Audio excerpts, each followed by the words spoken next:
नमस्कार दोस्तों।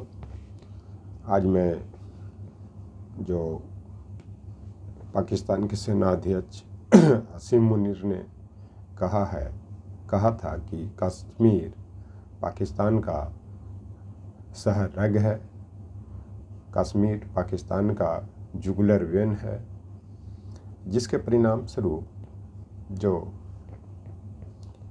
पहलगाम के बेसनर का जो घास मैदान है वहाँ पे आतंकी हमला हुआ, तो उसी का मैं विश्लेषण कर रहा हूँ। तो पहली चीज़ कि मुक्तिबोध ने नई कविता के दौर में एक कविता लिखा था अंधेरे में, उसमें 2-3 पंक्तियाँ हैं, उसी का मैं पहले आप लोग को सुना रहा हूँ। तो ये पंक्तियाँ हैं। भीतर का छिपा हुआ राजसी स्वार्थ अब उभर आया है, यहाँ इसका उद्देश्य निखर आए हैं, यह शोभा यात्रा है किसी मृत्यु दल का।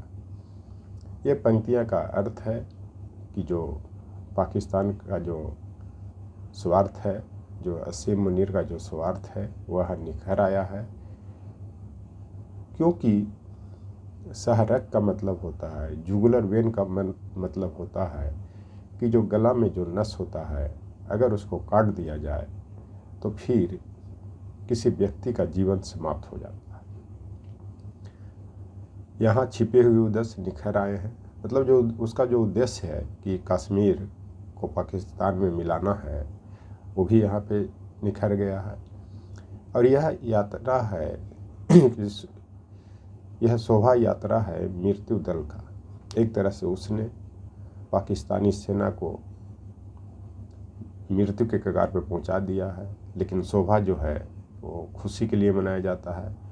लेकिन यहाँ पे ये जो शोभा यात्रा है वो पाकिस्तानी सेना को मारने की यात्रा है, जिसको मारेगा भारतीय सेना। क्योंकि 1965 के युद्ध में भी बड़े पैमाने पर पाकिस्तानी सेना मारे गए, बंधक बनाए गए, 1971 के युद्ध में भी यही हुआ है। तो इस तरह से देखा जाए तो जो ये मुक्तिबोध जी की जो अंधेरे कविता में जो पंक्तियां हैं पाकिस्तान के संदर्भ में सही साबित होता है। दूसरी चीज़ की जो सहरग या जुगुलर वेन का मतलब होता है कि यह शरीर का सबसे इम्पोर्टेंट पार्ट्स है, जहाँ पे जो किसी व्यक्ति या जीव जंतु के गले में रहता है, जिसको काटने के बाद व्यक्ति की हत्या हो जाती है। एक तरह से देखा जाए तो ज़बरदस्ती किसी को हत्या करना ही सहरग और जुगलर वेन प्रदर्शित करता है। उसी तरह से आसिम मुनीर ज़बरदस्ती कश्मीर को भारत से काट करके पाकिस्तान में ले जाने की जो सपना देख रहे हैं, उस सपना कभी सफल नहीं होगा। दूसरी बात, उन्होंने द्विराष्ट्र सिद्धांत का बात कही। द्विराष्ट्र सिद्धांत का ये अर्थ होता है कि वहाँ पे जो बलूच का जो विद्रोह चल रहा है, और कुछ दिन पहले गोलन की पहाड़ियों में जो जफर एक्सप्रेस में वहाँ के सेनाओं को बलूच विद्रोहियों ने कब्जा किया, बड़े पैमाने पर मारा। तो उसका कहने का मतलब ये है कि अब पाकिस्तान फिर 2 राष्ट्र में टूट सकता है। वो भारत के द्विराष्ट्र सिद्धांत को लोग न समझें, उसका उदाहरण ये है कि जुल्फ़िकार अली भुट्टो भी द्विराष्ट्र सिद्धांत की बात करते थे, जिसके परिणाम स्वरूप 1971 में बांग्लादेश उससे अलग हो गया। क्योंकि उस समय भी बांग्लादेश के लोग, बांग्ला भाषी लोग विरोध कर रहे थे, जिसके परिणाम स्वरूप बांग्लादेश टूटा। इसलिए ये भारत के लोगों से मैं आह्वान करना चाहता हूँ, और जो भी विश्व के लोगों से मैं कहना चाहता हूँ कि ये द्विराष्ट्र सिद्धांत ये भारत पाकिस्तान को न समझकर कि पाकिस्तान और बलूचिस्तान को समझा जाए, क्योंकि पाकिस्तान पुनः 2 देशों में बंटने वाला है और बहुत जल्द बटेगा। और इसका मैं समय सीमा का निर्धारण नहीं कर सकता, क्योंकि असीम मुनीर कहते हैं कि 1500 बलूच विद्रोही कुछ भी नहीं कर सकता है पाकिस्तान को। जुल्फ़िकार अली भुट्टो भी बोलते थे कि मुजीबुर रहमान जो हैं, जो शेख हसीना के पिता थे, उनके साथ रहने वाले 500 विद्रोही, बंगला विद्रोही कुछ नहीं कर सकते थे, लेकिन 500 बंगला विद्रोहियों ने एक बांग्लादेश का निर्माण कर दिया। तो 1500 बलूच विद्रोही क्यों नहीं कर सकते? क्योंकि बलूच का इतिहास ब्रिटिश काल से ही बहुत पुराना रहा है और ब्रिटिशर्स बलूचिस्तान ही बनाने की बात करते थे, न कि पाकिस्तान। लेकिन वहाँ के सीमांत गांधी ने, जो अब्दुल गफ्फार खान के नाम से प्रसिद्ध है, उनके कारण ही पाकिस्तान का निर्माण हुआ। अब मैं आता हूँ भारत के परिदृश्य में कि कश्मीर मोदी जी और शाह जी से उसी तरह पूछ रहा है जिस तरह अंगुलीमाल डाकू से महात्मा बुद्ध ने पूछा था। क्योंकि जब जंगल में जा रहे थे तो अंगुलीमाल डाकू ने पूछा था कि रुक जा, ठहर जा। तो गौतम बुद्ध ने कहा था कि मैं तो ठहर गया, तुम कब ठहरोगे। उसी तरह से कश्मीर मोदी जी जो प्रधानमंत्री हैं और शाह जी से जो गृह मंत्री हैं पूछ रहा है कि मैं तो दहल गया, कश्मीर तो दहल गया, पीओके और रावलपिंडी कब दहलेगा। मैं पीओके और रावलपिंडी का इस कारण नाम ले रहा हूँ कि ये दो जो गढ़ है, आतंकवादियों का गढ़ है, बहुत बड़े पैमाने पर यहाँ पे आतंकवादी रहते हैं। अगली बात, एक भोजपुरी में कहावत है, जब जैसन तब तैसन, न कैला तब मरत कैसन। इसका मतलब ये होता है कि जैसा क्रिया हो वैसा प्रतिक्रिया तुरंत देना चाहिए, लेकिन अब तक कुछ नहीं हुआ। अब जहाँ तक लोग जो हिंदू मुस्लिम की बात करते हैं, देश में दंगा फसाद करवा रहे हैं, संवैधानिक पद पे बैठ करके, वैधानिक पद पे बैठ करके, यहाँ तक कि सर्वोच्च न्यायालय के निर्णय पर भी लोग प्रश्न उठा रहे हैं, तो मैं उनसे पूछना चाहता हूँ कि जो आदिल शेख, जो पहलगाम के जो बेसनर के घास के मैदान में पर्यटक के लिए जो जान दे दिया, जो आतंकवादियों से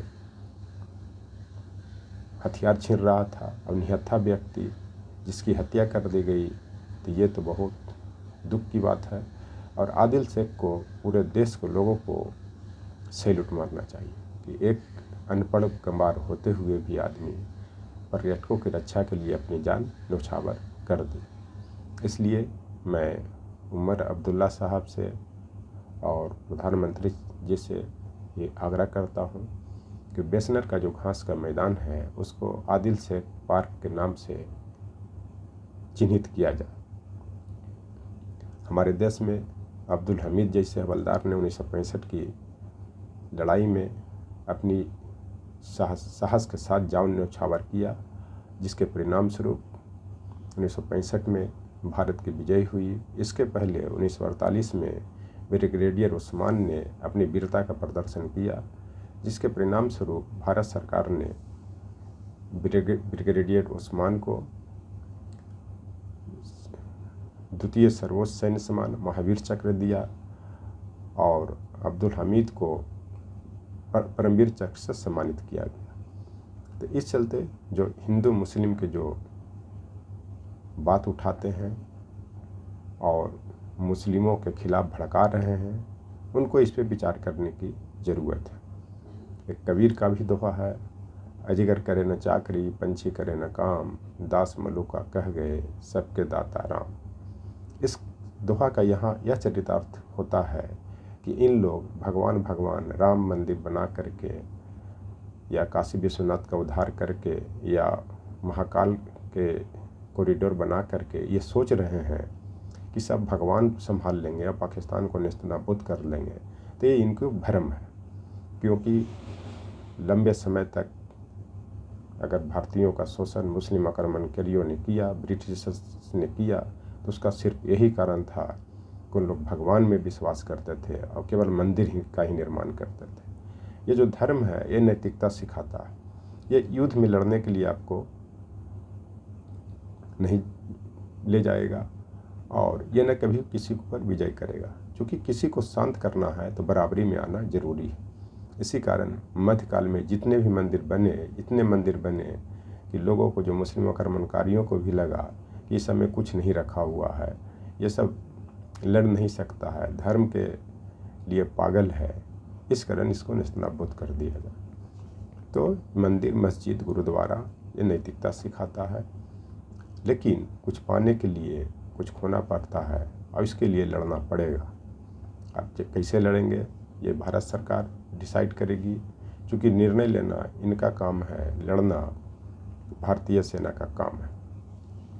दूसरी चीज़ जो ये लोग जो सिंधु जल समझौता की जो बात कर रहे हैं कि सिंधु जल समझौता को मैं निलंबित कर दिया हूँ, तो 19 सितंबर 1960 ईस्वी में ये भारत के प्रथम प्रधानमंत्री जवाहरलाल नेहरू और वहाँ के सेनाध्यक्ष पाकिस्तान के अयूब खान के बीच कराची में जो समझौता हुआ था, इसमें 600 करोड़ डॉलर का जो योगदान वर्ल्ड बैंक का है, उसके कारण ये सिंधु नदी समझौता हुआ। जिसको ये बार बार कह रहे हैं कि मैं इसको तोड़ दूंगा, निलंबित कर दूंगा, ऐसा नहीं हो सकता। ये सिर्फ जनता को बिलवाने की बात है, जनता को फुसलाने की बात है, जनता को धोखा देने की बात है, क्योंकि बहुत लोग को पता ही नहीं है कि सिंधु जल समझौता है क्या, इसमें किसका कितना डोनेशन है। चूँकि उस समय भारत सक्षम नहीं था, 60 के दशक में खाने तक की मोहताज थी, इतना बड़ा रकम खर्च नहीं कर सकता था। तो इसलिए इसके ये सिंधु जल समझौता को इसमें न लाएं कि ये सिंधु जल समझौता को मैं तोड़ दूंगा, ये संभव ही नहीं। चाहे विश्व स्तर पर जो भी इस तरह के समझौते हुए हैं, कोई देश नहीं तोड़ सकता। दूसरी चीज़, मान लिया जाए कि ये जो बोल रहे हैं कि सिंधु नदी का मैं जल को मोड़ दूंगा, तो इस पर बड़े पैमाने पर खर्च होगी और ज़्यादा संख्या, बहुत धन की खर्च है। इसलिए सिंधु जल समझौता नहीं तोड़ा जा सकता। इस चलते कश्मीर भारत का सहरग है, न कि पाकिस्तान का। थैंक्स।